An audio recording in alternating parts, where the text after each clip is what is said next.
This is the Dreadful Podcast on TV Podcast Industries. We're back with Penny Dreadful, City of Angels, Episode 2, Dead People Lie Down. I didn't have much of a choice, really. My mother had me on the revival circuit when I was 4. I would sing a song and she would pass the hat. Lullabies and the Lord. We went from town to town all over Nebraska. Sooner or later, the faith just found me. Have you been saved, Detective? Are you offering?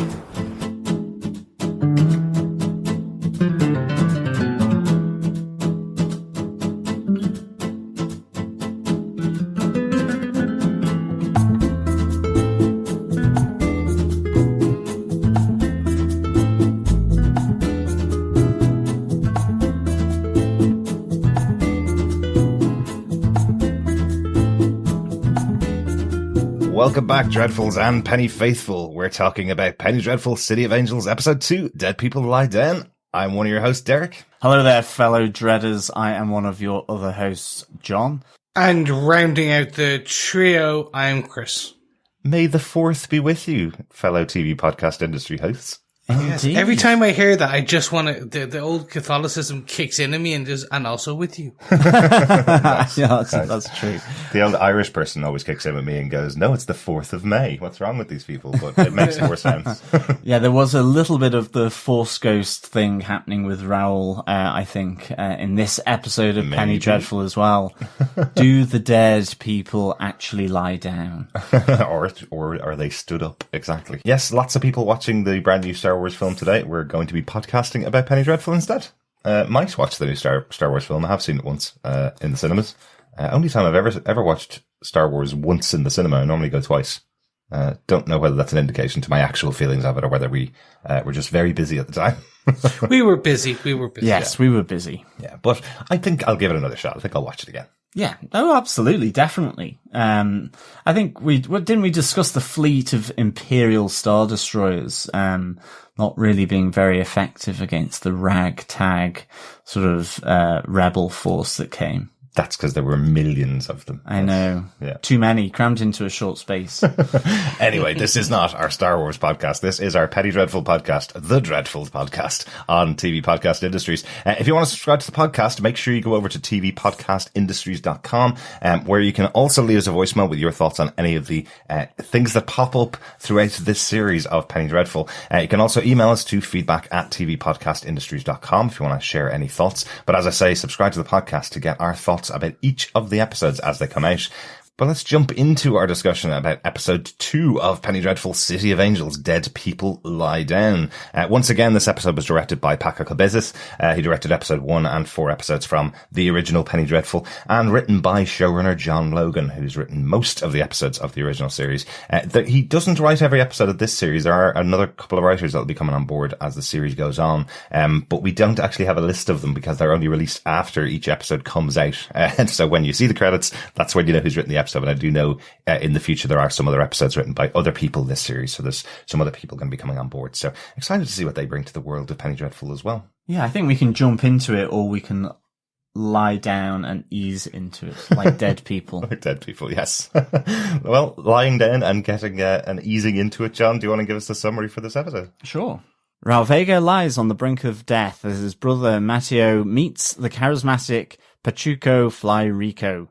Tiago and Lewis's investigation lead them to the temple of the radio evangelist Sister Molly Finister and her formidable mother, Miss Adelaide. Councilman Townsend and his cunning assistant Alex capitalize on the discord in the city to further their political goals. Meanwhile, Peter Kraft has a chance encounter with Elsa at the beach, and his sons meet her unnerving boy, Frank. Lewis and his old friends investigate clandestine Third Reich activities in Los Angeles. Kind of a major setup episode, I think, for the series. Lots of things going on, a lot particularly within the investigation that's going on, and obviously a lot of fallout from the first episode with everything that's happening in the hospital this time. Yeah, definitely big time. I mean, I think the first episode really, it was kind of wham bam. It put you right in the middle of that kind of conflict on the Monday for the start of the big dig for the freeway. And I think this is really now, it felt very character heavy, and exposition heavy to just kind of further just broaden out this world. Some of, picking up the threads, around the Nazis, but also with Councilman Townsend, and the fallout of the big sort of battle, between the cops and the Mexican community there, at the end of episode 1. So it felt a little strange. It felt like the gas was, you're pulling the foot off the pedal a little bit, actually, I think, for this one. And it was kind of trying to just get your head around that change of pace, because it became just, it felt a little more sedate after the first one. But I think there was a lot of great character development. I think I certainly like the thread of Detective Michener's sort of band of brothers, I suppose, and his investigation, his kind of clandestine investigation into her goss and the Nazis in LA. I thought that was really interesting. Yeah. And just Tiago as well. I think we didn't maybe mention him. He's very central to this, and I thought a lot of the stuff there with his family, but also with the cops, and his encounter with Molly was really important for his character, just to pull out certain things. But it was a massive change of pace, which could throw some people for sure. Yeah, not a massive change of pace for Penny Dreadful overall. After we just watched the last 3 seasons, there were certainly episodes like this where you have to build characters, you have to get to know these brand new people. So that's what this episode felt like a bit. Yeah, I'm not going to give away too much of my opinion. We'll get through that as we discuss the episode in more detail. I didn't do the Penny Dreadful watch back, or retrospective, and unfortunately, I'm still comparing it to an historical counterpart, which in this case is Watchmen. Because it's both are period pieces to a degree. Both are slightly alternate history. One superheroes, one supernatural. And I'm comparing it there. And I think John said it best, is they took the foot off the gas to show you the surroundings a bit more. So we sped through. It was an adrenaline rush of a first episode. And now it's like, okay, we're going to slow down and take in the scenery. And unfortunately, they took off too much off the gas, in my opinion. Right. They didn't justify why they slowed down as much as they did to take in the sights. But let's get into it, because I think that will kind of work through, and I'll be able to discuss a bit more of why I think you should have done something more here, there, or elsewhere. Yeah. And one thing I will say, after, again, watching the first 3 seasons of Penny Dreadful, I think it's adding something to what I'm picking up from the episodes this early on. I'll definitely talk about it as we go through some of the points, but I think there are some kind of callbacks to supernatural things that could be happening that you may not see at first glance, if you're watching the show as Penny Dreadful City of Angels, having not seen the original. So let's get into our discussion about the episode. We're going to pick out a couple of big moments to talk around. John, do you want to pick the first big moment from the episode? Yeah, ambulance sirens to the ready. I'm talking all things hospital related, I suppose. I thought the fallout at the hospital was just really, really well done. I thought actually this was a great opener, and I think it kept the tension building, and not just from the big event at the end of episode 1 there, but, between the police and the Mexican community, the tension in the Vega family as well. And I thought this was really good. I think you have the kind of the nasty underlying awfulness of Captain Vanderhoff. I think you see a real bonding of Tiago and Michener in this episode. You get the sense that he is good with his partner, even though he was lumped with him at the end. You kind of have that nice sort of normal, that kind of cop buddy element where he's protecting Tiago's family. I do like, there's so much tear gas flying around. I could hardly see anything. And, I was so scared. I was trying to crawl up inside my own touche, so he didn't see anything. I think Nathan Lane has some absolutely great lines in this episode. I really, really liked him. Yeah, stand out in this episode, definitely. But you're right, the tension between the police and the Mexican community in this episode is really underlined. God, if that police officer Riley doesn't get killed by somebody throughout the series, I'll be really unhappy, because he's making me really unhappy to be Irish, because there is this stereotype in the US, because it was true, that a lot of Irish people join police forces around the country, and they're always the most racist characters in TV shows. And this guy Riley is taking the biscuit right now. He's really, really tough to watch because of his opinion and how it's directed towards Tiago, particularly. I get the feeling from his later encounter with another Vega member of the family. I get the feeling that I do not think he will be long for this world, and he may be poked by a different Vega member. But yeah, that scene where he walks in, when Tiago walks in, and he gets spit on, and I was like, oh, just punch him. But no, he just keeps pulling, pushes Michener through further, and I'm like, no, I would have just let him go. Well, that's it, isn't it? It's even just that it's like you kind of get it on a number of different levels, that you hear the doctor saying, well, we looked after the officers first, and then we got to the Mexicans. And even within the police force, even though Tiago was standing on that side of the divide with the LAPD, Riley still believes that there's a cheap spit and a cheap shot that he needs to get in with Tiago. But I like the resoluteness of Tiago saying, if I go through the back door into the hospital, I'll be doing that all my life. And I like, again, that Michener is ready to give Riley a punch here. But, you've kind of got that emotive thing from Riley and as well, just because of the cops that have died. So, if it's a battle and you're taking sides, there is that rationale behind that. But he also does have this underlying sort of racism as well. But I think the more disturbing is that kind of officialdom and the racism around Captain Vanderhoff, where he has this chit chat with Michener and Tiago after Michener's kind of been all bandaged up and his wounds seen to, where he says, bring me a Mexican head on a plate with regards to the Hazlitt murder. And you have that great line from Michener, just so that we're clear, you want us to conclude it, not to solve it. It needs to be expedient that it's a Mexican. Yeah. And in some ways, this connects in with Townsend and his exploitation of this situation.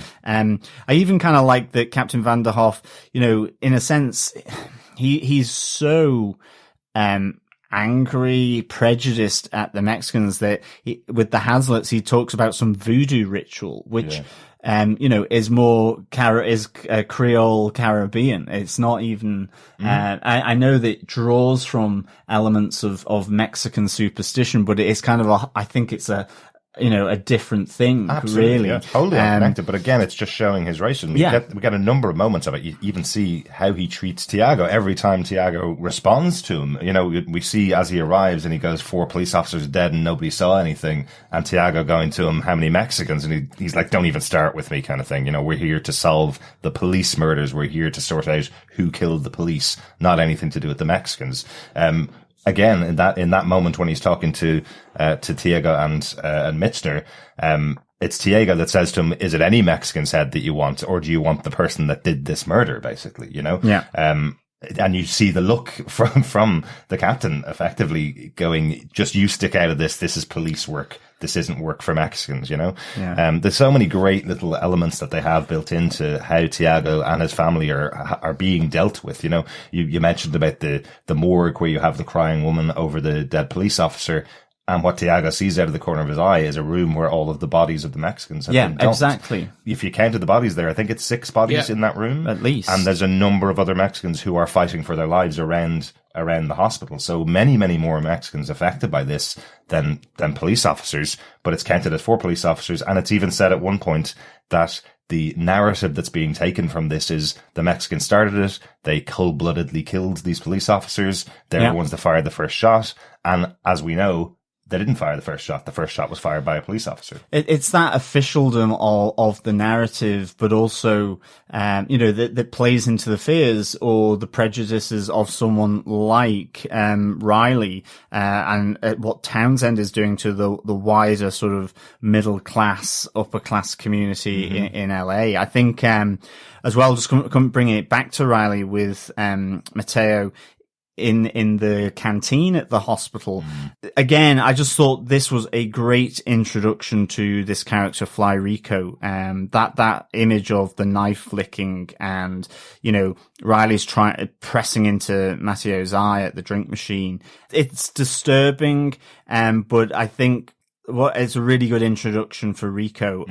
But here, he's Riley. I think you pointed this out, Derek. Riley calls Rico by his name. He's not calling him some derogatory term for Mexican. So there's something here with Rico, whether he's head of a gang, but he's a part of the Pachuco. So there's some innate respect or fear that he has about Fly Rico. And great line, as Riley says, there's 4 of us, and Rico says, there's a city of me. I thought, what a quality line.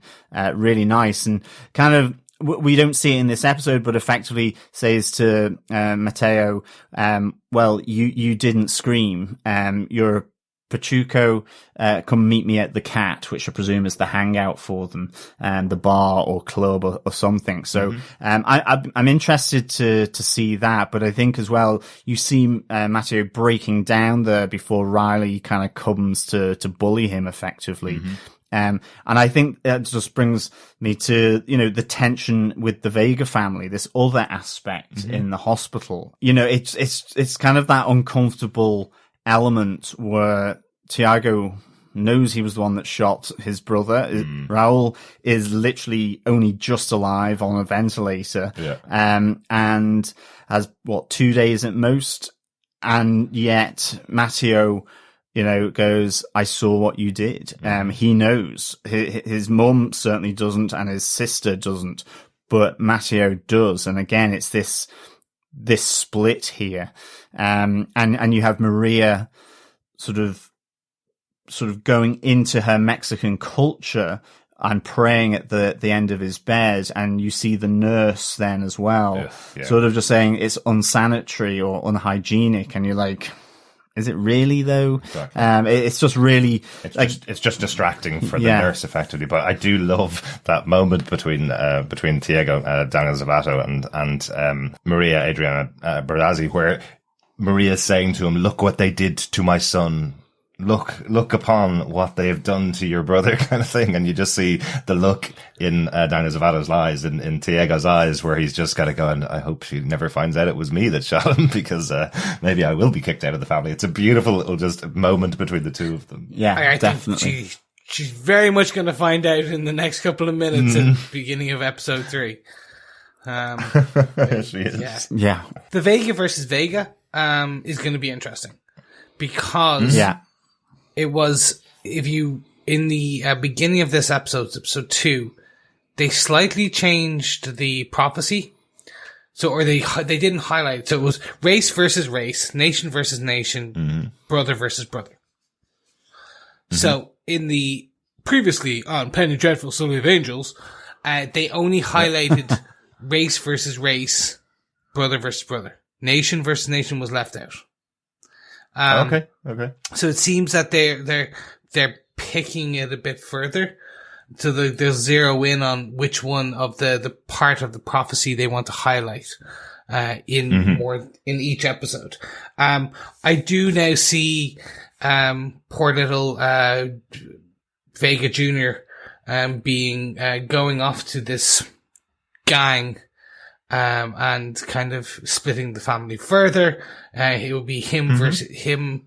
It did remind me, the switchblade element of Rico did remind me of Guys and Dolls, or like West Side Story.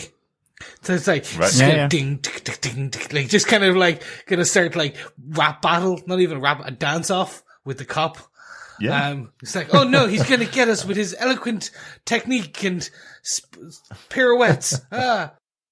I think that's a good fighting style, it really though, isn't it? If you look at West Side Story, it scares off everyone. Like, absolutely. To be fair, if someone comes at me in a dark alley and starts pirouetting, I'm probably not sure what's going to happen, so I will walk away. Especially if they're holding a switchblade. Exactly. Too, yeah. It's like the spin kill in Mortal Kombat or something like that. I'm interested to see where it all goes. I think that the whole race versus race is going to be front and center most episodes now. It's gonna become more. I'm. My only bit is I'm hoping they don't. Some of it felt forced, and I don't mean that in a bad way.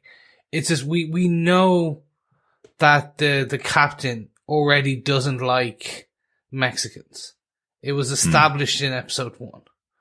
So this just, his first comment kind of just, okay, solidifies that when they're outside. And it was just like the Mexicans did this. So when they're in the canteen and he's telling, Tiago and Michener to to conclude the Hazlitt case. And it's very obvious. It's just, that's the one where it's just like any Mexican will do. And I'm like, that's okay. We're getting a very blunt hammer on the racism. Yeah, well, I think for me, this is the type of racist that doesn't believe they're a racist. So I think Riley has an opinion about everybody that isn't white. Officer Riley is an absolute racist and seems to be quite proud of it, basically. Sure. He's willing to get everybody and get rid of everybody and send them all back home. The councilman is also another racist who knows he's a racist but doesn't care. I think the chief believes he's not a racist, believes that all the things he's seen point to a Mexican, and he needs this closed down because he's under pressure from above. And I think his kind of arc that we've seen over the last 2 episodes is, this is how some people talk themselves into, I'm not a racist, when they are. I think that's what we're seeing from him. So I think he's a different type of racist. And I think seeing a character like that is important in this show if you're going to talk about race relations in LA at the time. There's going to be some people that are supportive of Mexicans like Louis Michener who understand the trouble that they're going through. And you've got other people who just think, oh, well, I need to get my job done. And my job involves making sure that a Mexican is the one that's responsible for this. And they're the ones that are going to be brought to justice. And then that'll close it down and then I can move on with my day job kind of thing. So I think that's the arc that we're seeing from him. Yeah. It's almost like he's projecting institutional racism. Exactly. He doesn't necessarily believe that it is, but he's being told we've got to get a Mexican, or he's just looking at the crime scene and saying, well, it's Day of the Dead makeup. It must be a Mexican. And I think that's just who he is. So I didn't really see it as being hammered home. I just think that is Captain Vanderhoff. He projects the institutional racism and bias against what is perceived as an immigrant community. And so that's what he does. But I like the fact that, Tiago always kind of, challenges him on it. And I think that's the difference between him and Riley, is that with Riley, he kind of almost ignores him. It's Michener who is trying to fight Riley and not Tiago. Tiago's kind of ignoring him. Whereas with Vanderhoff, Tiago is always saying, which Mexican head? Or, well, how many Mexicans died? He's always challenging him. And it's like Vanderhoff is like, not now. I haven't got time to have this debate. Because there's part of me wondering, is it Vanderhoff who maybe promoted Tiago in and we just don't know yet? But he's dealing with another thread, I suppose. But at the end of the day, Tiago and Michener just kind of go, well, we are going to try and solve this case, actually, which I thought was kind of, that's the usual cop. I mean, it's a little bit of a trope. Ignore what the superior says and go off and do your own thing. Of course. But I kind of like that in this case because of where it kind of led us to. But I suppose just coming quickly back to the hospital, the final bit is, Maria Vega. Yes. She does a lot of praying. There's obviously no after hours get out guests at this time, given that she's still in the ward, still praying. But I think this was a great scene, and it was something I suppose kind of signposted in many respects with the fact that she would delve back to Santa Muerte. And again, it's really nicely done from a horror perspective. Dare I say it, in a number of regards, just the looming sort of headdress of Santa Muerte behind Maria. And each time she looks around, she's gone. And then you get that flickery light and her, there's just, that's classic, horror. And of course, even though I've watched this episode twice now, I still let out a yelp when she turns around and Raul is there, bloody but awake and out of his bed. And I suppose the big thing here for me, it's a good ending to finish on that, but is he a zombie? Is he possessed or controlled by Santa Muerte in some way? Maybe a bit like with Magda and her multiple forms. Or is this a vision that Maria is seeing and actually he's still in the bed? I'm hoping he kind of comes alive just to really inject that superstition element into it. And, maybe he's changed in some way. Like he becomes as creepy as Frank Branson, the little kid, Elsa's kid. Cause that would be cool, cause that little kid at the moment is giving serious creepy vibes, and I reckon Raul could as well here. Absolutely. Well, remember, the episode is called Dead People Lie Down, and Raul's standing by the end of the episode. There's definitely allusions to what's happening here. It calls big questions for me for the episode. This is the moment at the end where you're going, what's going to happen next week, obviously. So, has Santa Muerte stepped up? Has she stepped in to the world of humans and provided them with a defender against what Magda's doing with everybody else? Is that what this is, her bringing back Raul? Is this a good idea? Is it a bad idea that Raul's been brought back to life? He is the one that shot all 4 of the cops, I think, or at least 3 of the cops, because he took out the gun, shot a couple of them, and then tried to shoot Michener before being shot by his brother. So, so him being back, does that mean he's brought back to life and now he goes to court? So it's a zombie on trial for the next couple of episodes? Yeah, I was thinking, is he going to start eating raw steak from the fridge or something like that? And then the other thing, as we were talking about earlier on, having watched 3 seasons of Penny Dreadful, this is a big supernatural moment. So is Maria Vega the Victor Frankenstein of this show? She's just brought a dead body back to life. So is Raul going to be the monster of the show? Is he going to be someone that's brought back and maybe he doesn't have a memory because he's been shot in the head? Remember, the doctor has said he may have some serious impact by being shot in the head. So perhaps he's the monster of the show. Does she know what she's doing when she asks a deity to bring her son back by praying to her? Is this a good idea? So we're all left with just that one moment at the end of the episode, suddenly spinning it into the world of Penny Dreadful for me. Definitely. I think the supernatural element, there's a lot of real world stuff here, which the original Penny Dreadful actually just didn't have because it was literary characters. I mean, its setting was, but, Dr. Frankenstein, Jekyll and Hyde, Dracula, it was much more sort of focused on the supernatural element. Yeah, but the Victorian era played a massive role in the show. There was a huge amount of the Victorian era talked about in the show, and the type of people that were in control of London, the powerful people that were in control at the time, and had these literary characters walking through that world. It did, but I suppose at the moment for me, between episode 1 and 2, yes, the supernatural thing is there for sure, but it is more peripheral compared to the original 3 seasons at this moment in time. And I think here is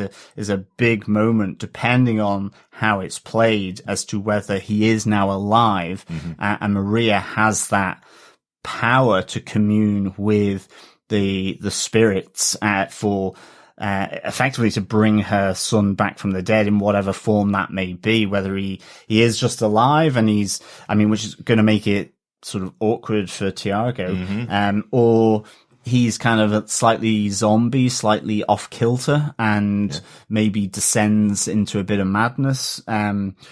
That's all I mean. But so, you know, this is a huge point at the end, I think. Again, I think, Maria Vega is really good. I love how she didn't have as big as much screen time in this episode. Most of it praying. But again, I think just that sequence in the hospital as she has brought Santa Muerte into the physical plane from a spirit domain, then it is really nicely played by her. I thought it was really good. She really does have a hotline to Santa Muerte. That's twice in a week she's brought a deity into the living world. Like, that's pretty powerful as a brujo, as a witch, isn't it? To be able to bring a deity to life twice or into the physical realm twice. Well, to be fair, Santa Muerte is the person that brings the dead to heaven or wherever. She is the courier.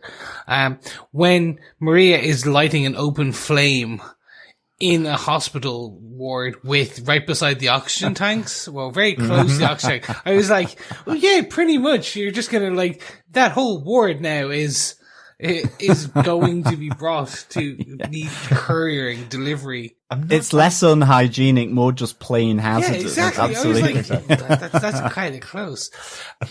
I'm not too sure whether Santa Muerte would be happy to be kind of compared to like an Uber Eats driver.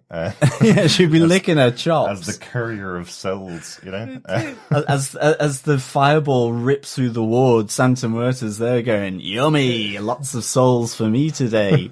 I do like this idea that Maria is now the Victor Frankenstein. That's something. I have to say, I do like that. Do you know what I mean? I feel like she's messing with powers that she's not really certain. Like, she's never asked for a child to be brought back from the dead, I presume, in the past. Well, so she doesn't really know what she's just asked for, I suppose. Will there be some form of payment to be paid? I thought it was interesting that there was a crossover with one of the other scenes that was going on with a lot of death being involved. Whilst Maria is praying to the deity to bring back her son, we get other characters dying in the city. You know, is that kind of a trade-off in some sense? Not that Maria had any connection with that, but it felt like there was some connection going on in the show. I like that. Some people come back. Personally, the way I read it was another hallucination, similar to the first visitation in episode 1. It's not saying that the deity's there, not there. It's just not in physical reality. I took it as that, so it'd be interesting to see where they do go with it. And again, this is Penny Dreadful, so it's going to take a little time to work out what way they're playing the show. Is the supernatural completely in existence, like it was in the first 3 seasons of Penny Dreadful, or will there be things like people having hallucinations and they're being explained away that way? Yeah, interesting stuff. Anything else go on in the hospital that we want to talk about before we move on to Chris's big moment from the episode? Nothing from me. A lot of racists. Lots of racists, absolutely. And hand sanitizer and disinfectant. True. Everything a good pandemic needs. Exactly. So from one form of racists, let's move over to my big point and let's talk about another big group of racists. Let's talk all about Nazis. Yes, we got 2 big threads of Nazism in this, I suppose. The first, let's talk about Elsa, the German beachgoer. And of course, Dr. Kraft. This was an interesting one. This at the time just didn't make sense to me. I was like, what is this scene? Like, why? It just didn't fit. I was like, all right, they're getting closer together.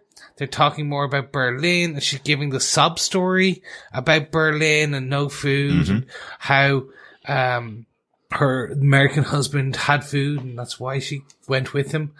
Obviously there's an Agents of S.H.I.E.L.D. reference, which I'll let Derek call out. Everybody wants to go to Tahiti. It's a magical place. Absolutely. I couldn't resist when I was watching the episode after watching 6 seasons of Agent Coulson talk about, or 5 seasons talk about going to Tahiti. Every time they mentioned, I'll go to Tahiti, it just felt like it had been implanted in their mind, like it was from Agents of S.H.I.E.L.D. And I don't think there's a massive crossover between Agents of S.H.I.E.L.D. fans I don't think so. Penny Dreadful fans. So maybe it was just us guys when we were watching. I think it was a nice I think nod. all 3 of us were saying it. I don't think they had any idea that it's been used in another show. Maybe John Logan is a massive fan of Agents of S.H.I.E.L.D. Maybe. You never know. He did write Bond, and Yeah. S.H.I.E.L.D. is quite similar to Bond. He wrote 3 Bond movies, didn't he? Or 2 Bond movies. So maybe he does like Agents of S.H.I.E.L.D. Maybe Exactly. that's it. But I must say in that conversation, Chris, that kind of transition between Elsa and Dr. Kraft walking off, talking about Gone with the Wind being translated into a movie, and then suddenly she goes, you wouldn't want to make a movie about Berlin. It's like suddenly change of direction over to talk back about Berlin, because that's what I'm really here for. I'm here to tell you that you need to stand up for the rights of Germans in America, or you need to stand up again, put on your Nazi uniform and believe in the German Reich, I just think it was such a great little transition moment for her, but that's why she's there. I don't care about anything else that we're talking about. I just have to get you back onto talking about Germany. Yeah. It was literally that. It was the conversation veered at least 3 times. And I'm like, oh, okay, I got whiplash from the scene, if that makes sense. I was just like, oh, okay, we're going over this way. Okay, fine. So yeah, it was very, okay, I'm going to flatter you. It starts to make sense a bit later. We do get 2 interesting things though. We get, they said the name of the episode title in the show. Oh my God. Where little, creepy Frank says dead people lie down. Although I'm wondering, can Kraft's son, the more intelligent one, can he see through it? You mean Tom? Yes. Yeah, Tom. I thought that as well. I thought, I think at least he's unnerved by Frank. Yeah. And Frank is, I'm going to call him Frankenchild, because like Tom is a little freaked out by him, but it seems to be that kind of smile on his face when, he's explaining Bojest and again the origins or the point of the movie, around putting all the dead people standing up to make it look to the Arabs that there's obviously way more French Foreign Legion soldiers in the fort to kind of scare them off effectively. And he goes, but dead men lie down. And then he just says all dead. And he's kind of got this grin over his face. But as then, as they're leaving and Dr. Kraft and Elsa are saying goodbye and, Frank is saying goodbye to Tom and Trevor. Tom is just kind of like looking at him going, there's something not right. And you get this moment as Elsa touches Frank where, she kind of goes evil, she lets the mask slip really. She's kind of like squinting and peering, staring at, I think it is Tom. I have a feeling Tom may be in big trouble here, to some extent because he doesn't quite trust Frank. There's something not quite right about him and it might blow her cover. But I thought that was quite, interesting. I can see Tom not wanting to play with Frank ever again.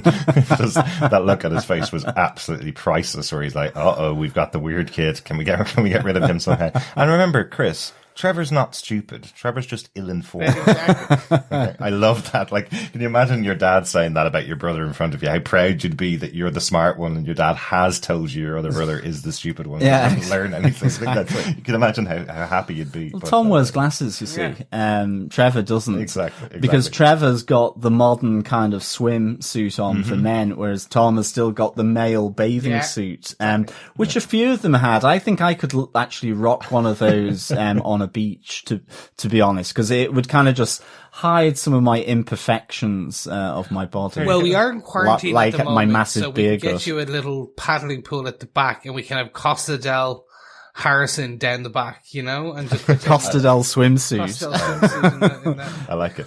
One pause, one kind of side note there, John. I did love that as we're talking about this show, John went, and then obviously they talk about Bojest and they talk about this thing about about them standing up the dead people. Bojest is a movie from 1939 that I am guaranteeing none of the three of us have actually seen. No, we haven't. So your use of obviously there is one of the reasons why we don't use obviously on TV podcast industries, because we have never heard that movie before. But weirdly, two characters in this show talk about it.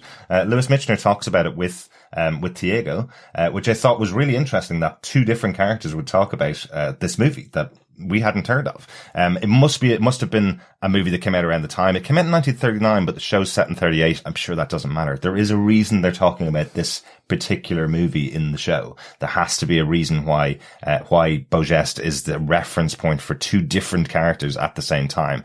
I think it's to do with the fact that Raul is a dead man standing at the end of the episode, but will we see all of the dead standing by the end of the series against the enemy, the racists in the city, the Nazis in the city? Will all the dead rise again by the end of the series? Again, another little supernatural Penny Dreadful thing popping into my head. Well, I think the 2 points of it is that, and I think you really see that Frank is Magda here as well, because when he says this, they're all dead, that intimate relationship with her sister Santa Muerte and the souls, like she's absolutely in tune with that. And I think that is the thing. That's why I think when Elsa touches him, and obviously we know that he sort of Terminator 2 morphs back into her, that actually Frank is Magda as well, that she can take other forms, maybe. Or that's my kind of view on it.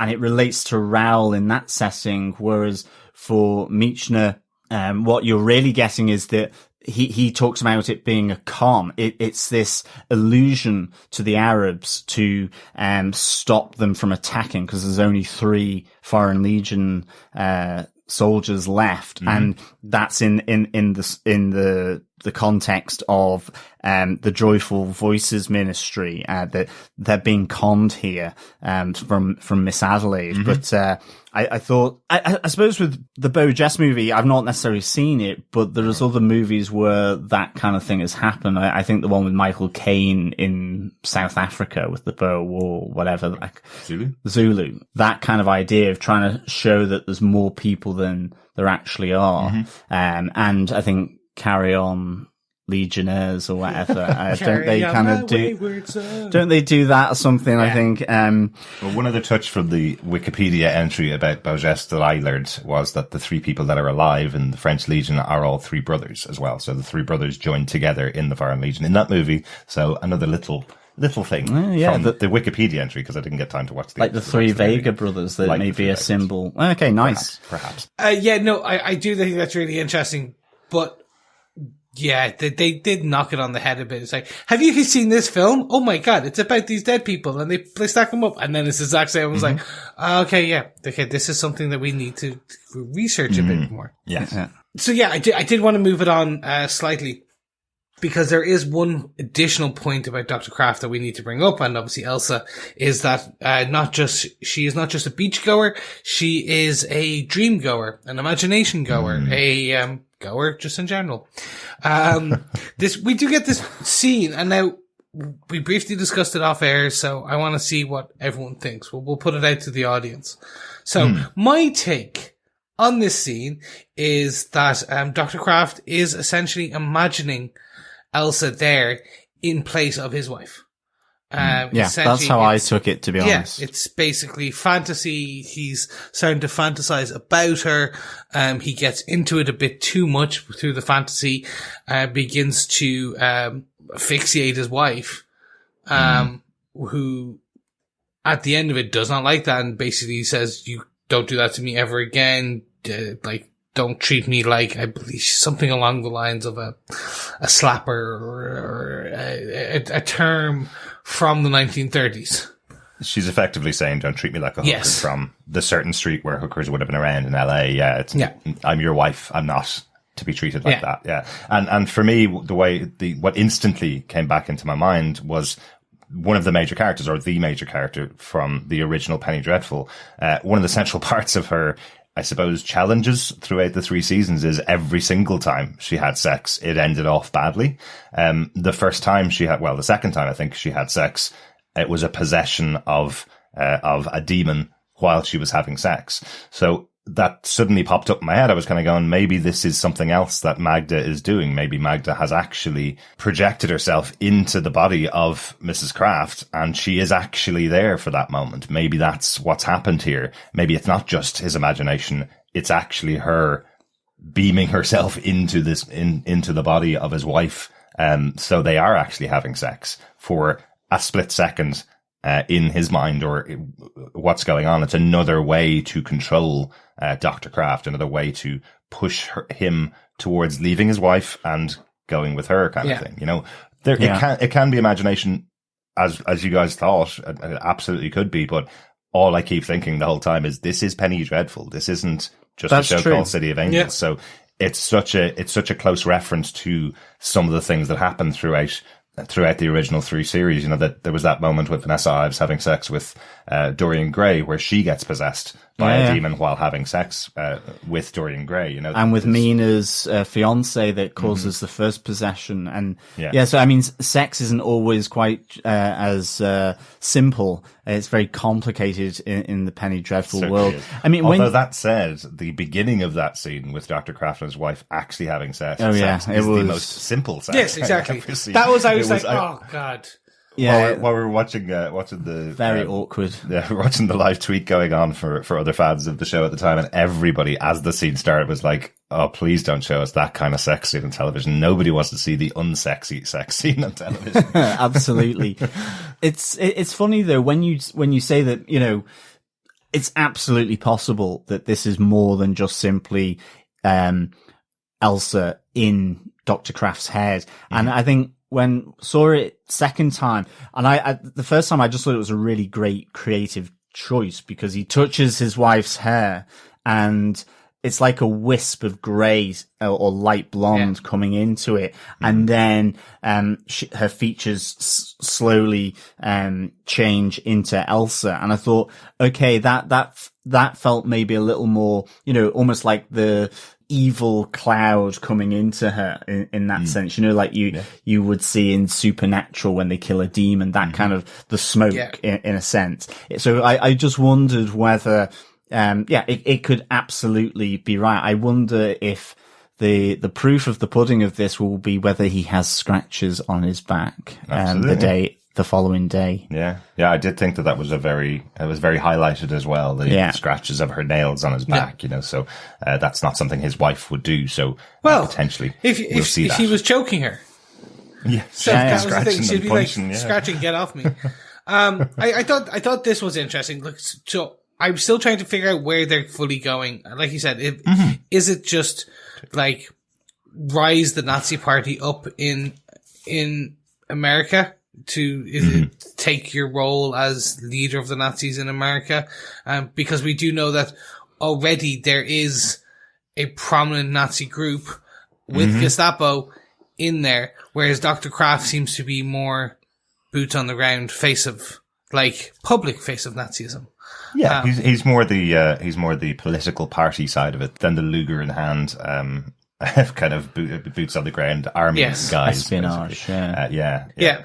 But so I'd be interested to see where they finally go with this. And I think it's important to remember as well, like we talked about in the first episode, these are all Magda's creations, and Magda is pushing everybody to a massive battle that will wipe out humanity. That's effectively what she's trying to do. So while this is Elsa trying to push Dr. Kraft in one direction, she doesn't really care if the Nazis rise in America. She knows that she needs this person in this place to set up something that will lead to a much bigger outcome for Magda and all of the parts that she's playing. That's true. All these people are pawns in the highest spiritual games being played between Magda and her sister Santa Muerte. It almost feels like the classic Greek myth films from the 50s and the 60s, where you have Zeus and all the gods toying with man, doing their thing. I think, it's important to remember that this thing is going on as well. That actually, probably other than maybe Maria Vega, the others are absolutely unaware of. Maria is the one that's tuned into this world. Again, that great line from the first episode where she says, are you going to leave your bitch sister to take control of the world, intervene? So I think that's, it's definitely something to keep in the back of the mind. Exactly. That's why the question of has Santa Muerte intervened now or not? That was the big question at the end of the episode. Chris, back to you. Sorry. Yeah. So let's move it on to continue our theme of Nazis, and more about kind of Nazi hunting in this case, with Detective Michener, who we had theorized is Jewish. And yes, so we get confirmation that him and a collection of other Jews are Nazi hunting in LA, and following the Nazis. It is very much I got huge thematic kind of. There's an Amazon show we discussed previously called Hunters, but that's set in like 1970s. So obviously this is the precursor to that. And it's pre-World War II, remember, as well. So this is something talking about Jewish people in America being fully aware of what the Nazi Party will be doing to Jews in Europe, and could possibly be doing to Jewish people in America as well. So, I really like seeing this playing out on screen, this idea that it wasn't, something that nobody was aware of that was going on in Europe. It's something that Jewish people were fully aware that they were being persecuted by Germans and by the Nazi Party at the time. Yeah, and it's important to remember that a lot of the anti-Jewish laws in Germany were already in place here. It as you say, the Nazi regime was implementing elements of its final solution. No, there weren't the extermination camps like Auschwitz, but there were the work camps. I can't remember the name, but they had been established where Jewish political prisoners and trade unionists and so on were being put even before the outbreak of the Second World War. And of course the laws saying that Jewish people couldn't own businesses and effectively marginalizing them in society were already in effect in Germany. So for Jews, and a lot of Jews outside of Germany were helping family members to get out of Germany, and certainly would push back against that Nazi influence in somewhere like America. So it's a really interesting. I like this Hunter thing. I called them the Betty Davis Quartet. I really like these four.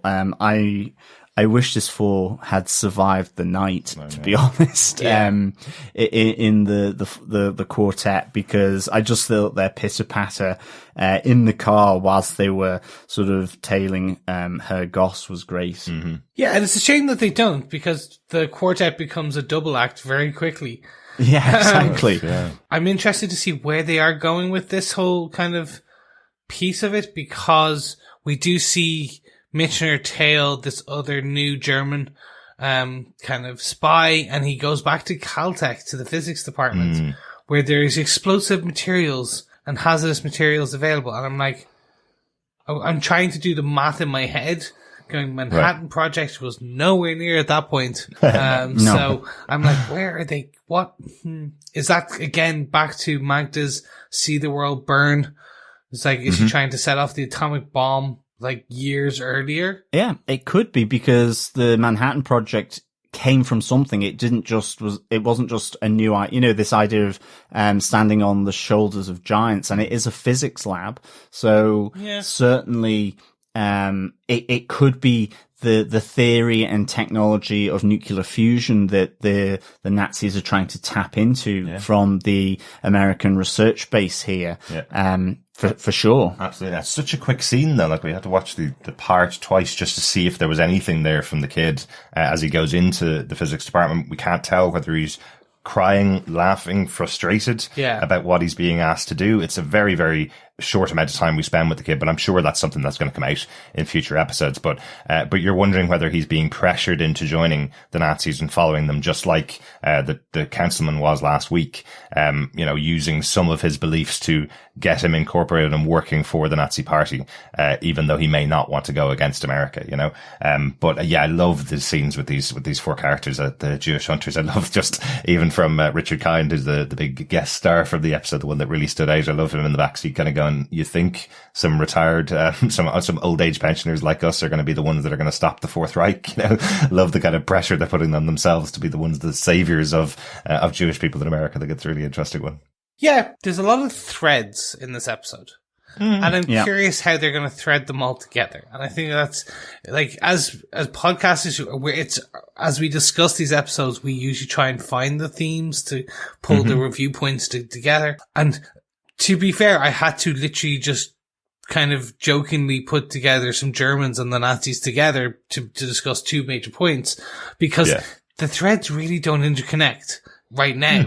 So I'm interested to see how they will connect. And that's kind of, it's that big, that's the more lingering question I have. So the how. Yeah. And I think keeping in mind, as we mentioned, as we were talking about, keeping in mind that overall plan of Magda and whether Santa Muerte will get involved and stop Magda's plan. I think keeping that in mind, because all of this stuff is interesting historical things that were going on in America that are playing out, but there will come a point where it will all fuse together to be what this particular show is about. And we got 8 more episodes, so loads of time for that to happen. Sure. Yeah. I think one of the lines as well from, so it's Sam Bloom and Anton Shevik, are the two that follow, Herr Goss and the Gestapo agent Kurt, and unfortunately are sort of, murdered there. I wonder if Tiago and Michener are going to investigate that, certainly because obviously they're Michener's friends. But I do like the skepticism from Sam Bloom here, where outside of the cinema, he goes, we're a bunch of old Jews. Are we going to stop the Nazi infiltration of America? We should be playing canasta. I kind of like the fact that he's like, what are we doing this? But he's still up to do it because none of them trust the feds, none of them trust the police, and they don't trust the army. And ultimately, they get themselves murdered by probably driving a little too close. A little? Like, if someone was driving that close to you on a normal road, even if they weren't following you, you'd stop them. Yeah, exactly. Like, hey, what are you doing? You're kind of thinking, Sam, maybe you should have brought your glasses so you wouldn't have been this close to the car in front of you, But I love these. I love these four in that little scene. So it was very cool. So that's all kind of my points. Derek, I do believe it's time to bring in the final, your big point for this episode. Well, I really wanted to talk about Sister Molly in this episode because we kind of mentioned last episode that there was some kind of connection to the murder. The murder was kind of almost secondary when we talked about the episode 1, but it is a major kind of jumping off point for all of these characters as to what's going on. So we have Tiago investigating the murder of the Haslets with Michener, and it leads them to Sister Molly. We'd mentioned in the last episode on the wall in the Hazlet household, they had a massive painting of Sister Molly. So they're part of her religion. She's this radio presenter, broadcasting all the way across America. Which made us wonder whether she was going to be another evil character for the show. And it seems like in this episode, Sister Molly is not an innocent, but she's certainly a sweet character who is very easily able to wrap Tiago into her beliefs in a way. She's almost convincing him to relook at his belief in God. Which I think is an interesting point that comes out of their conversation. She asks him, does he have the grace to believe in God before trying to save Raul, his brother who's dying, because she wasn't able to find that grace when she was trying to save a young boy. She was actually saying she hopes he passes on so he can go to heaven with God, which is not what people were expecting her to do. They're expecting, someone like Sister Molly to cure people who are sick and bring them back. Whereas she was kind of saying, well, heaven's the place we all want to get to, so maybe we should send this child off to heaven. And then ended off going home and cutting her wrists afterwards. It's a really interesting conversation because it feels like there are moments within it where she's talking about, superstardom or stardom and fame, where she's saying this was all pushed on me because my mother had me doing this at 4 years old. And eventually, I think that the words she uses, eventually the spiritual side came to me. Yeah. Not that she was spiritual from the age of 4. It's that eventually after doing this over and over again, the belief, or at least the spiritual, whether she believes it or not sure, but at least the spiritual side came towards her. And again, my final big Penny Dreadful type moment for me, there's a moment as Sister Molly is introduced to the crowd where she's introduced with, she only has a song and a smile to fight off the demons. Is that that's the way they say it? And she's standing at the microphone backstage, and there's almost a moment where it looks like she's channeling a spirit. It does look like she is actually being possessed by something to go on stage, because she just raises up, the smile comes in her face.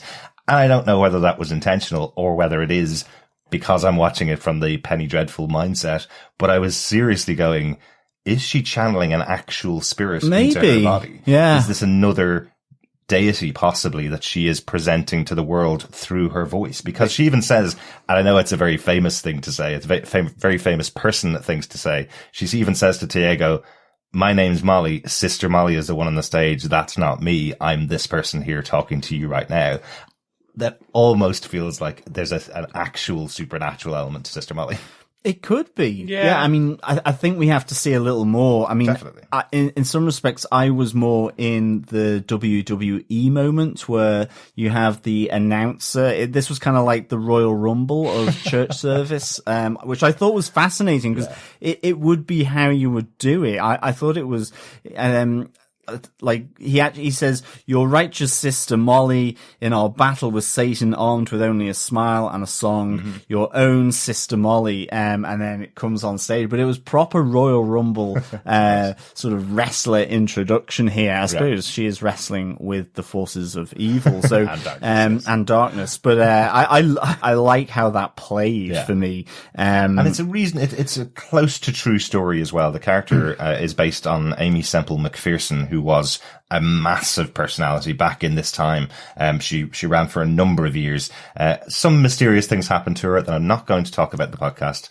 Some things happened that may have a supernatural element to them. Let's say that. But there is a real character who was someone that used entertainment and songs, popular songs of the time, to get across the idea of worshipping God. The song that Sister Molly sings in here is "I Can't Get Started" by Ella Fitzgerald, which would have been, Ella Fitzgerald's fantastic, a major song, I suppose, at the time. Kind of reminded me a little bit of the Sister Act movie with Whoopi Goldberg, where they took soul music and turned it into songs of worship to God that changed kind of like gospel almost. But I actually took soul songs rather than gospel songs and turned them into worshipful songs of God. So I think Sister Molly's doing something similar here, doing with Ella Fitzgerald, where she's talking like, I just can't get started with you, and it's about God. It's about this translation of this guy trying to find God on earth, and that's what she's channeling through this song, it's an interesting inspiration. I really liked how Molly's motives were pretty complex, that she in some ways felt, or maybe even still feels, like a fraud because of this idea of doing it so early at the age of 4. And it kind of, certainly for LA, it connects into that idea of the child star. Yeah. This, she's a child star of radio evangelism, touring the country. And so, she's doing what her mum is telling her to do. And it's almost like, well, do I want to do this? Can I do this in my own right moving forward? Maybe child actors have, where child actors played for the cutesy part. Well, when puberty hits, is it still the cutesy part, or do they have no interest in acting, and they do something else? So I liked how that all connects in, but I liked her complexity about that. Speaking of May the 4th be with you, and this idea that maybe she is the religious Jedi master that adds that spark, identifies in Tiago his own power and connection to what his mother has. And as you say, maybe kicks that off, I think, could be really, really interesting. I even just wondered whether there may just be a good old fashioned romantic spark between the two. That's certainly, that could be quite interesting. That's certainly there. And there's definitely some Romeo and Juliet type of vibes with her mother. You know, we have to talk about Miss Adeline and Randolph, the bouncer. Miss Adeline is such a great character from the first moment we see her on screen, but you get the impression here that she's responsible for the death of the Hazlitt family, and that means she's the one that created this tableau of the 4 murdered Hazlitts looking like they had the Day of the Dead makeup and the Spanish written on the wall to blame Mexicans, effectively. Like, we hear some racist language coming out of her when she's talking to Louis Michener, when Miss Adeline's talking to Louis Michener, when she finally has enough of his investigation, effectively. So I suppose the relationship between Sister Molly and Tiago, if it is being set up that the two of them will meet again in the future, there's definitely that 2 different houses, both opposed in the land of fair LA. Yeah. I'm not very good on my Shakespeare. But I thought she was excellent. I thought she was a real force. Although given that she is, founder of the Joyful Voices Ministry, she didn't look very joyful at all. And I loved her interaction with Detective Michener, with Louis Michener. I loved that he wasn't taking any shit, and he was kind of both playing her and winding her up. All the way through that like interview, off the cuff interview. I just thought that was really good, sort of back and forth between the two. Absolutely. Even like Lewis's first line with it. Yeah, I get it. Communing with God, right? Grand. Let's just move on. It's like, I get this is your excuse for me not seeing your daughter, right? Let's just move on to the next thing. But Adeline is so good at avoiding questions. It's something that that you can really tell she's kind of done this many times before. Maybe not with the police, but definitely with interviews she's had in the past. Tiago's asking her the question, does Hazlitt have an office here? Did he have an office here? And she goes, he has an office down the other side of town. Leave here and go down and investigate that. And then they push again and go, does Hazlitt have an office here? And she goes, well, yes, but the public aren't allowed into it. I love how she's not actually lying. She's telling them a version of the truth all the way through until eventually Louis puts it together and says, with the amount that she's hiding, I know for definite a Mexican was not responsible for the death of the Hazlitts here. And now we need to prove who it was. So I love that interaction between all of them. And we do end off the episode, really, that storyline with Sister Molly. We end off those moments with Adeline finally arriving, seeing Tiago with Sister Molly, taking Molly away and saying now, if he is ever to speak to her again, it has to be through their lawyers. So yeah, there's definitely going to be a romantic relationship between the two of them behind the back of Miss Adeline in the future. Yeah. I do think Miss Adeline is going to end up being the devil, if you will, the demon in that. I'd love it to be Miss Sister Molly, like Sister Molly is actually a demon or is evil, like she's doing the whole Senator Palpatine type. It's like, oh, sweetie, because you said. That scene where Tiago is looking at her and she's sitting down, and then all of a sudden the smog, as the curtains come up, the smog comes up. Yeah. It just seemed so rehearsed, so fake. And that same, it's the same with the scene where she's pressing him and he's answering her questions, but at the same time she's asking him questions. So do you believe in God? Well, no. And I think like that then potentially just drives her to go, well, maybe we have a convert. It is a cult, so it's definitely going to be interesting. A parishioner. But let's wait and see. I'm interested to see where this one goes. Yeah, I think so. I think she's, I just loved how that kind of the nastiness of her, it looks like she's handing the card to Tiago at the end and then just flicks it on the ground at him. And it's, speak through, our lawyer. Yeah. So there's definitely, it's almost like she got the shackles up on Detective Michener, and like, he was like, nah, I've got to at least see whether she did do it, whether she did it or not. It kind of doesn't matter. Yeah. And maybe there's, again, other forces at play on Miss Adelaide, or Molly on this? Why, or is it something to do with the money? Because we do see a lot of cha-ching going on in the back room. Wow. It certainly made me want to start up a ministry. I know, absolutely. Let's sell snake oil. Yeah. For sure. Speaking of Miss Adelaide, this just in, I've been pronouncing her Adeline for most of the episode. Apologies about that. This is what happens at the start of a podcast where we're doing a show that has multiple or a multitude of characters. I always get at least one of their names wrong. So Miss Adelaide is Sister Molly's mother. Well, sorry about that. Yeah, well, I've been calling Detective Michener, Michener, so I'm all over the place. We will get there as the season goes on, the more we spend time with these characters. But that was kind of it for my discussion, or my points about Sister Molly in the episode, that she's not evil, it seems, at least. And maybe Miss Adelaide is the one that's evil, that we'll see a bit more of in the future. But I kind of like the introduction of the character. It's it's a really interesting character to have on the other side. Tiago seems like he's been separated from his family a bit by what happened with Raul, so maybe having a shoulder to cry on with Sister Molly will be a different avenue to explore as the series goes on. Yeah. Any notes about the episode that we haven't discussed so far? I got all mine in as we discussed the episode.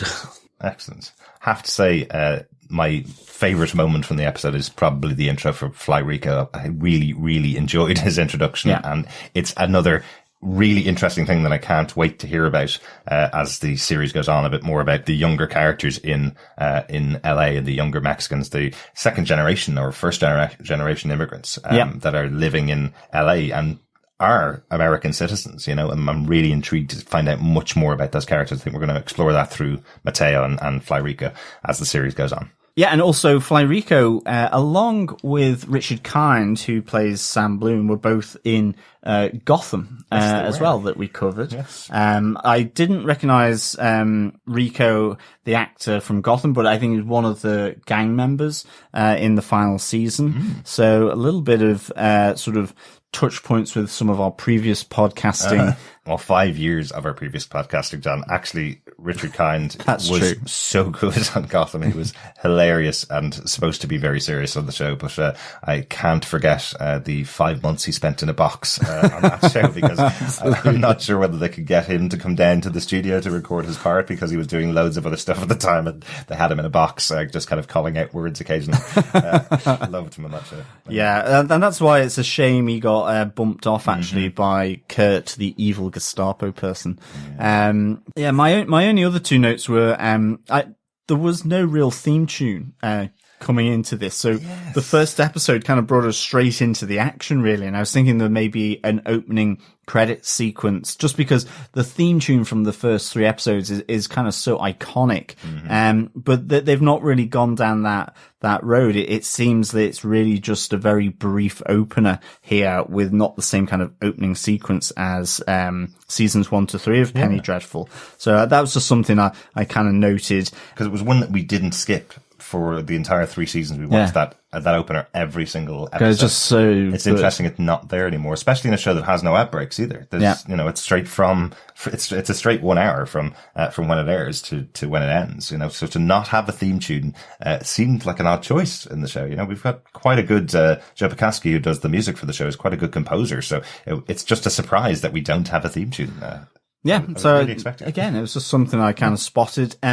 I really like Natalie Dormer on the beach. There was a moment where she's speaking English, but with the noun and verb the other way round, which is how the Germans would speak when she's talking about her husband, Mr. Branson, and how she really only just connected to him because he had food and they were starving from their time after the World War I in Berlin. But that even in his uniform, he was still fat, and that's why he's not at the beach, is because his body, he doesn't like, instead of saying enclosed spaces, it's space encloses, which I just thought was a really nice, intonation was just really nicely done there. I thought that really, to me, sold a German lady learning English and still kind of just getting the speaking naturally as she would think through German. So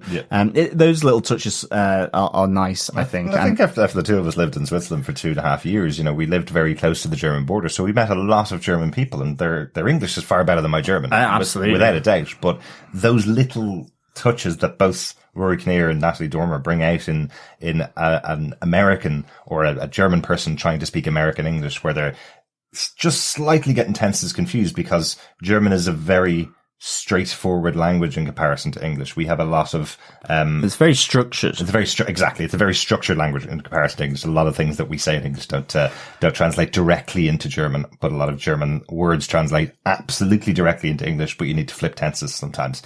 So I thought it was a really good nod to German speaking English. And it's kind of endearing, even though she is the mother of evil. Yeah. It was like, that's endearing. Exactly. Like, you would expect that they would probably speak German to each other. Yeah. But they're going to try English with each other. I have to say, I do really like the accents, and the dialect coach, obviously, they were given is fantastic, just for even those little bits. But unfortunately, I've been destroyed by BBC German kind of like hello, and Dad's Army, and Blackadder, and they were all played for comedy. Exactly. So it's just that I have the dramas. comedic German accent in my head. Mm-hmm. And that's just, it all sometimes overlays on top of this. So I just automatically, I do hear the very comedic German accent being overlaid. So I just, for me, it's a tough one. I think they're doing a fantastic job. It's just, I've been ruined by other British German accents. Let's put it that way. There you go. That's the best way to end on that. I love it. That's it for our discussion about Penny Dreadful City of Angels episode 2, Dead People Lie Down. We forgot to do it last week. Really sorry. It was the first episode of a new show. I did get John to re-record his final thoughts about the episode and give it a score. So overall, Chris, let's give it to you. What did you think of this episode overall? Overall, it's the weakest of the two.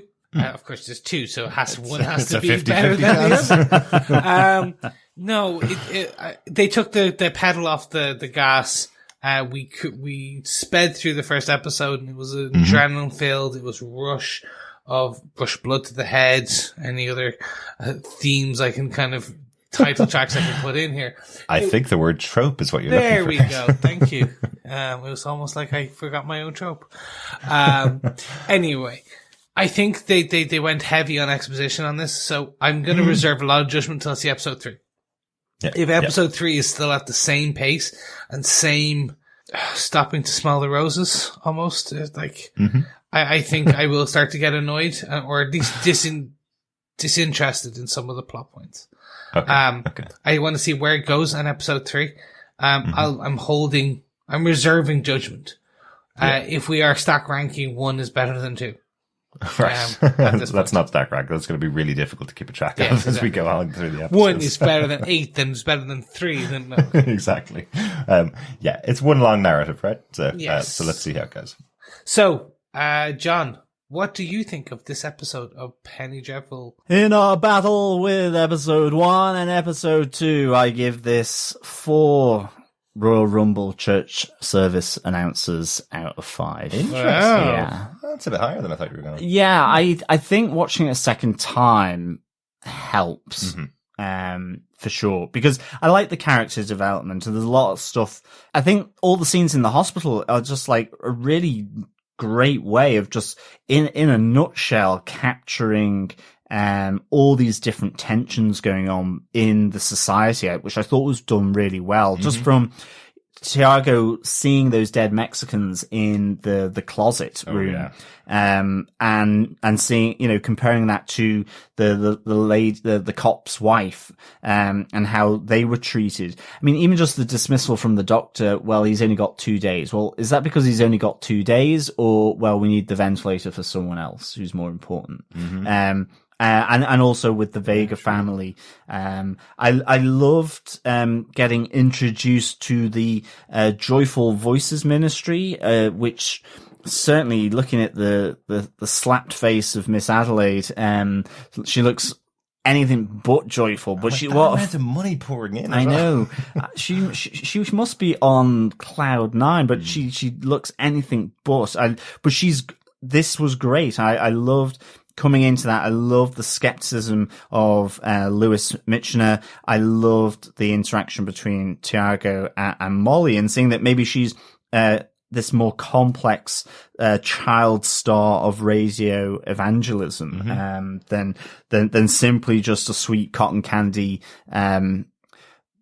girl with an evil, dark, molasses type heart, So I really like that. And, what can I say? The Betty Davis quartet I loved. And it's a real shame that, they've become a duo now, with, Dottie and Lewis still left. I didn't feel like Dottie was as involved as even the other two were. She was much more involved in her crossword puzzle. She was much more engaged with that, for sure. I did like how she looked up from the paper, put her glasses on as, her goss, came out of the bar or wherever they were downtown.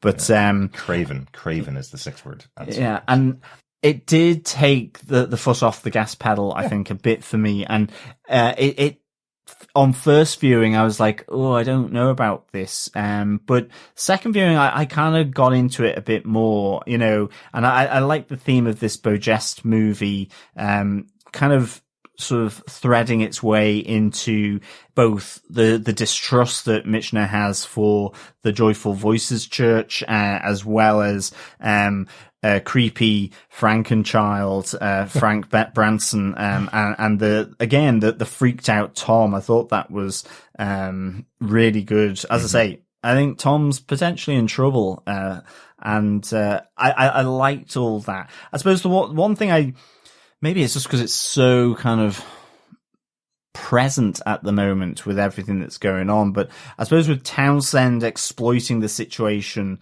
kind of driven by the whispers of Alex's advisor, it was fine, absolutely. But I suppose in this day and age, that kind of, exploiting, division through a particular event seems like, old hat at this stage. So I was like, oh, okay. But it's not exploiting the dead cops, John. It's honouring them. I know, exactly. The community. Yeah, exactly. And yes, John Logan has been very, very open that this show is about 2020. It's not about 1938. This is a supernatural show set in 1938, but it's absolutely about the kind of things that have been going on in the world over the last 3 or 4 years and are still going on right now, even in the world of a pandemic. So, yeah. And I think finally, I do like the tantalizing potential of Raul, whether he's alive or whether he's somehow controlled by Santa Muerte or Santa Muerte taking physical form, or whether it's just a vision. Elsa and creepy Frank Child, connecting in, and this idea that maybe that sex scene, there's a lot of tantalizing supernatural elements here, which I really want them to develop, I suppose, and make a little bit more upfront, for sure. Yeah. Great. So, and then I do believe it is Derek. Derek, what did you think of this episode? I kind of agree with John the first time I watched the episode, and yourself, Chris, first time I watched the episode, I was kind of going, oh, this is a lot. It is a slow episode, but we're only episode 2, these are all new characters. I'm getting names of characters wrong still, so I need some time spent with each of these characters. But when I watched the episode with my Penny Dreadful glasses on going, I don't actually have Penny Dreadful glasses, but with those that mindset of this is a Penny Dreadful show, and I saw the amount of elements of the show that could be supernatural as the series goes on, it definitely gave me a better perspective on the show. I actually really enjoyed this the second time watching it, but it did make me. I'm not going to pull this out in the future and just watch episode 2 of this series, because it doesn't belong as one of those episodes. It's not one of those episodes of TV that you go, watch episode 2, you'll love this series. It's something that's going to form into the narrative of the series. And it gives me a lot of hope that there's some good seeds being planted here in this first episode, particularly with what's going on with Magda's various versions with Alex and with Elsa and what they're doing and their kind of manipulations. But I'm really intrigued by what happened at the end with Maria and Santa Muerte. Did Maria just call on the supernatural to bring back her dead son or her dying son to life? Did she just use a massive power? She better to bring back somebody that shouldn't be in this world, effectively. So will that call back the biggest mistake of Victor Frankenstein, bringing somebody back from the dead? So I'm intrigued, definitely, after watching this a couple of times, but it did take definitely that second watch to enjoy it more.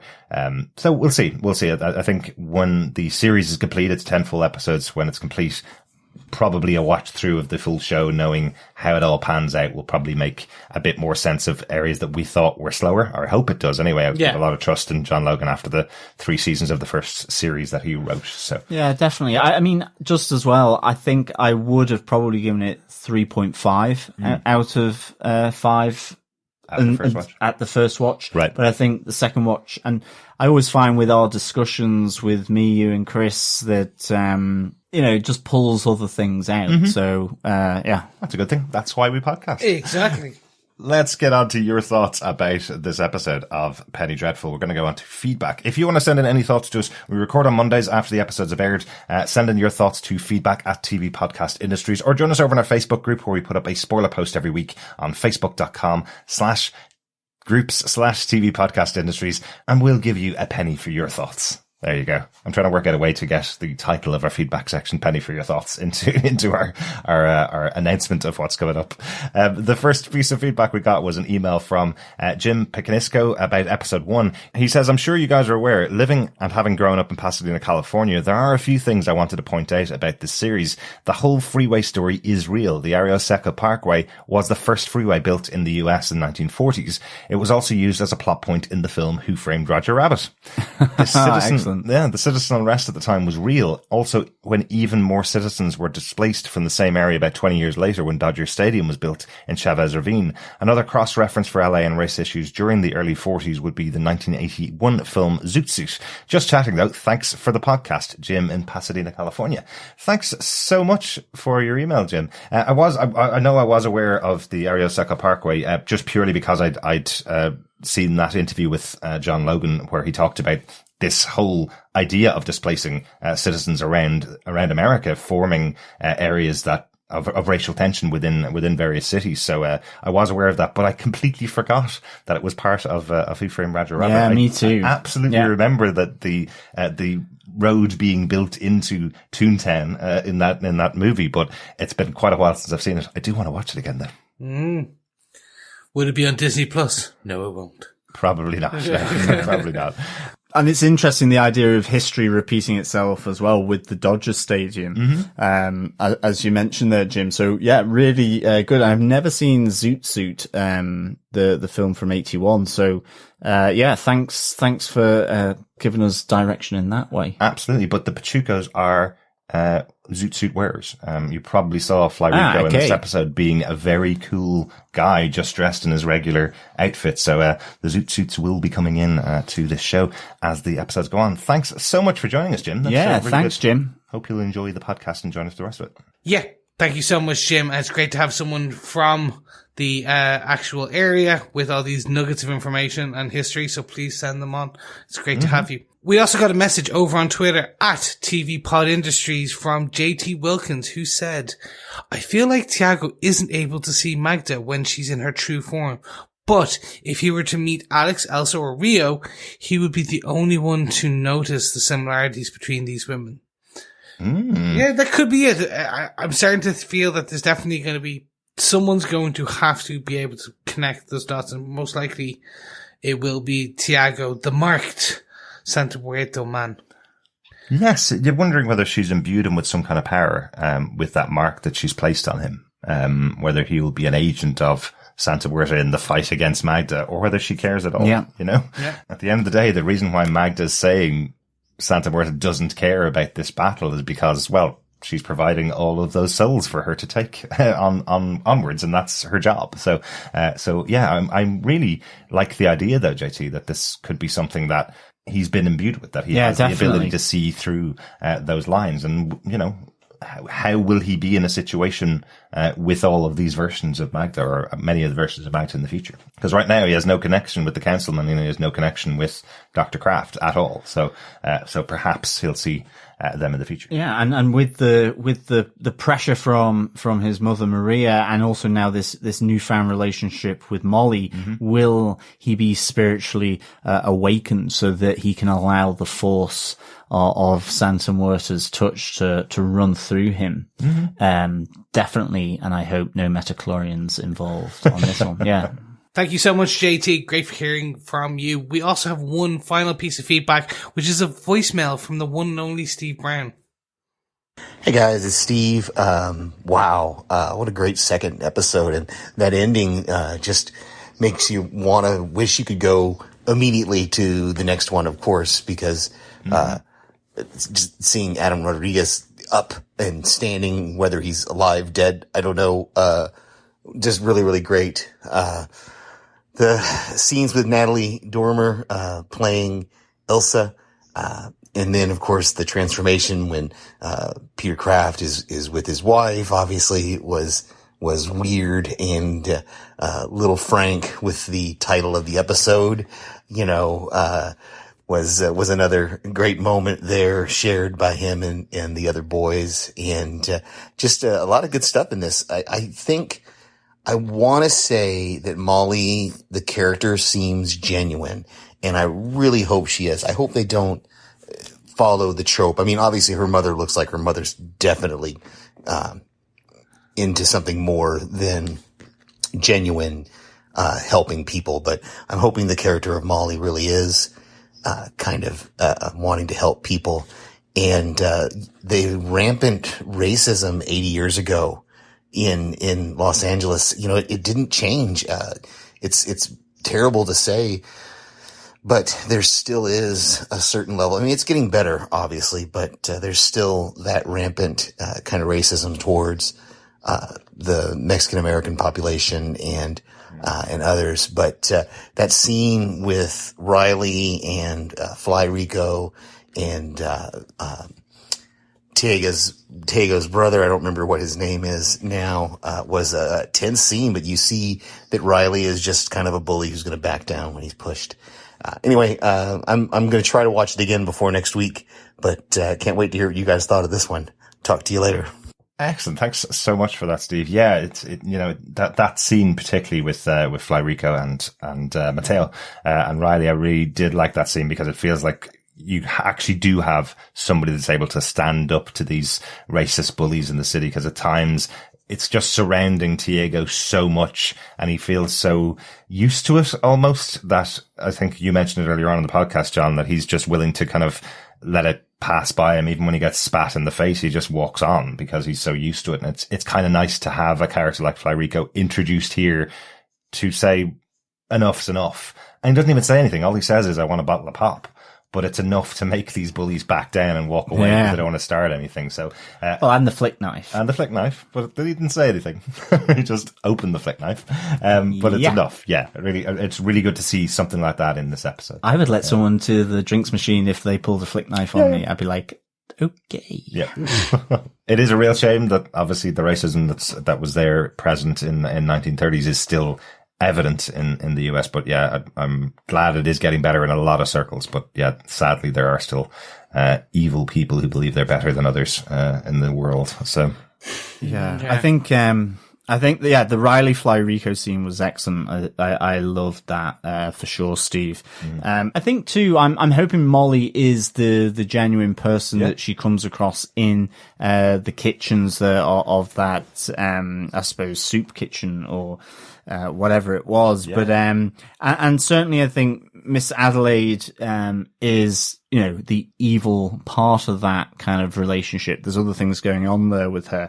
I suppose one of the things I always thought was really good about the first 3 seasons was that, you know, people were very grey, and even someone like Malcolm Murray came across as an absolute nightmare in some episodes, and actually pretty insensitive, and you didn't really root for them. But, you know, things changed, and there was that grayness there. And I'm wondering if with John Logan, the way he writes, whether, she could be one of those characters, Miss Adelaide, where, yes, she might be protecting her church, she's protecting her daughter, but ultimately could be saved herself. Maybe. And not be quite so awful as she's came across in this episode. Yeah. But who knows? It all really depends. But yeah, I think for me, Steve, it was a really good second episode.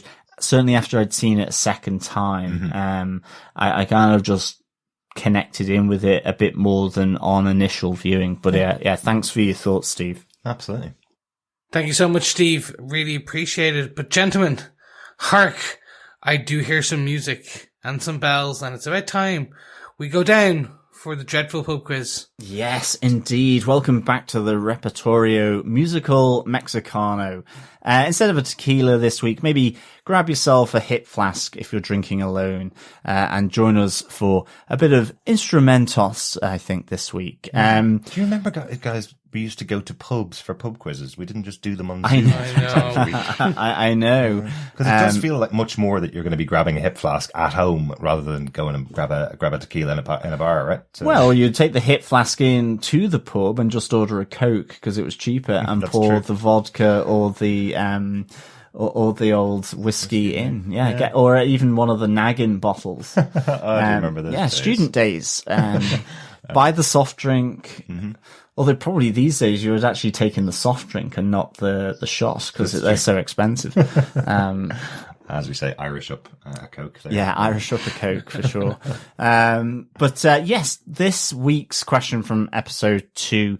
Remember, you can send in your answers to feedback@tvpodcastindustries.com, or you can send them in at any stage. Just make sure to get them in by the end of the series when we do our feedback and overall review of Penny Dreadful City of Angels.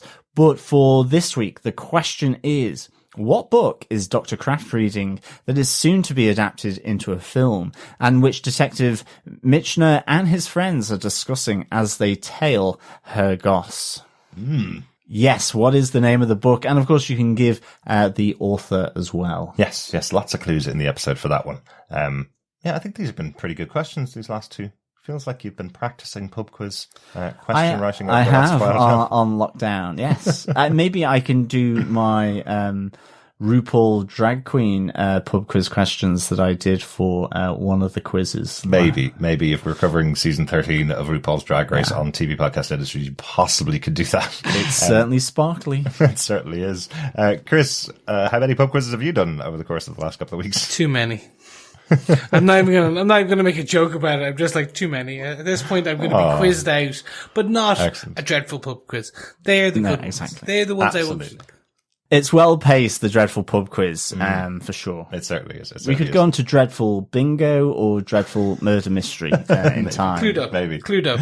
Who John, done it? do you want to give question one more time? Make sure we got it. Yeah. What book is Dr. Kraft reading that is soon to be adapted into a film, and which Detective Michener and his friends are discussing as they tail her goss? Excellent. That is it for our discussion for the episode. All of our feedback and the pub quiz for the episode. Make sure to subscribe to the podcast over on tvpodcastindustries.com. And you can support us if you want to by sharing the podcast. You can also support us monetarily over on patreon.com/tvpodcastindustries. Pop us a penny. Why not? We'll be back next week with Penny Dreadful City of Angels, episode 3, Wicked Old World, which comes out on May 10th. Yes, thank you so much, fellow dreadful listeners, Penny Faithfuls, and everything in between. It's great having you here, great having you with us, and I'm out of here. Yeah, thanks so much, fellow dreaders and Penny Faithful. It's a pleasure speaking with you as always, and just remember, keep watching, keep listening, and keep praying. Bye. I'm not stupid, I'm just ill-informed. That is what I'm going to use from now on. Oh, God. Thank God I'm going to be able to slag people, and they still won't know that I'm slagging them. Thank you. Thank you so much, John. I love it. Bye. Bye. Bye.